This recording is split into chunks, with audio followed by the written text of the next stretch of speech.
कश्मीर आज तक नाउ देख रहे हैं आप। इस वक्त आपको सुप्रीम कोर्ट की बड़ी तजवीज, इंश्योरेंस नहीं तो पेट्रोल और डीजल नहीं। भारत में इंश्योरेंस गाड़ियां चलाने वाले लोगों के लिए सबसे बड़ी एडवाइजरी बताई गई है और आप इस खबर को ध्यान से सुनिएगा और दूसरे दोस्तों तक शेयर जरूर कीजिएगा।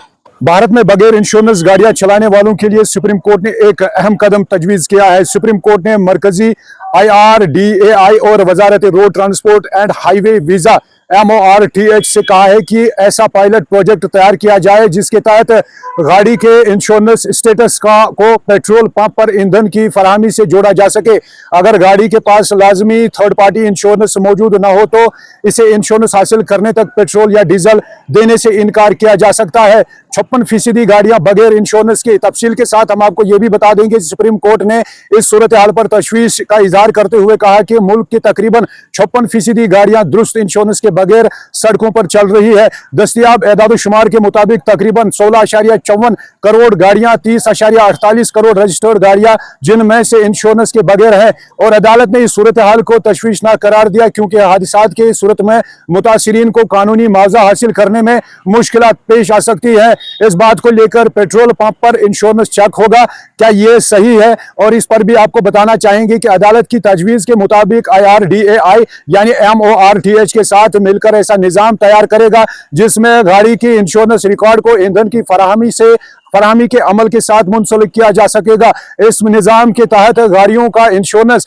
स्टेटस यानी कि स्टेटस चेक किया जा सकता है। और साथ ही ये भी बता दें कि दुरुस्त थर्ड पार्टी इंश्योरेंस न होने पर ईंधन रोकने का तरीका कार बनाया जा सकता है और इंश्योरेंस हासिल करने के बगैर गाड़ी को दोबारा ईंधन फराहम किया जाएगा। और जानकारी के मुताबिक जो रिपोर्ट्स पहुंची है, कैमरों के ANPR जरिए यानी कि कैमरों के ANPR के जरिए के नंबर प्लेट स्कैन करके इंश्योरेंस के मालूमात से मिलान किया जा सकता है और बगैर इंश्योरेंस गाड़ियों की शनाख्त और इनके खिलाफ कार्रवाइयों में मदद मिलेगी। और क्या ये कानून फौरन नाफिज होगा? फिलहाल ये सवाल है और इस सवाल के जवाब में हम आपको कहना चाहेंगे बिल्कुल भी नहीं। अभी ये बात अहम है कि सुप्रीम कोर्ट ने फौरी तौर पर पूरे मुल्क के पेट्रोल पंप पर इंश्योरेंस नहीं, ईंधन नहीं का कानून नाफिज नहीं किया, बल्कि पायलट प्रोजेक्ट तैयार करने की तजवीज हिदायत दी गई है ताकि इस निजाम की अमली सूरत हाल का जायजा लिया जा सके।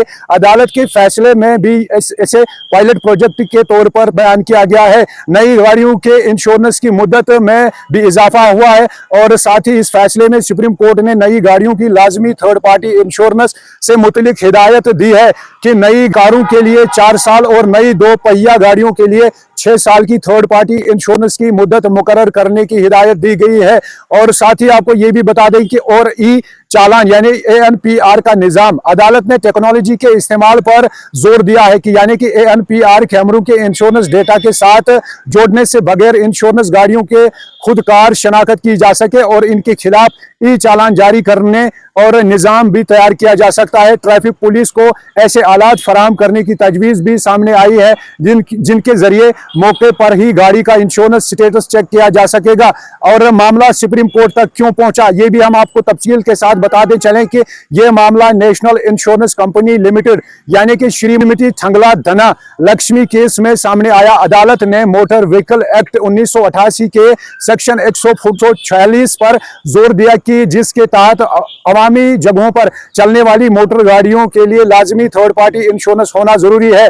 खुलासा यह है कि सुप्रीम कोर्ट का मकसद सड़कों पर बगैर इंश्योरेंस गाड़ियों की तादाद कम करना और हादसात के मुतासिरीन के लिए मुआवजे की निजाम को मौसर बनाना। अगर मौजूदा पायलट कामयाब रहा तो मुस्तकबिल में पेट्रोल पंप पर ईंधन लेने से पहले गाड़ी का इंश्योरेंस स्टेटस चेक करना मुमकिन हो सकता है। तो इस छोटी सी रिपोर्ट के साथ हम आपको इतना बताना चाहेंगे कि आपकी क्या कुछ राय है, आप हमें जरूर कमेंट्स के जरिए से लिखिएगा और देखते रहिए हमारे साथ कश्मीर आज तक नाउ।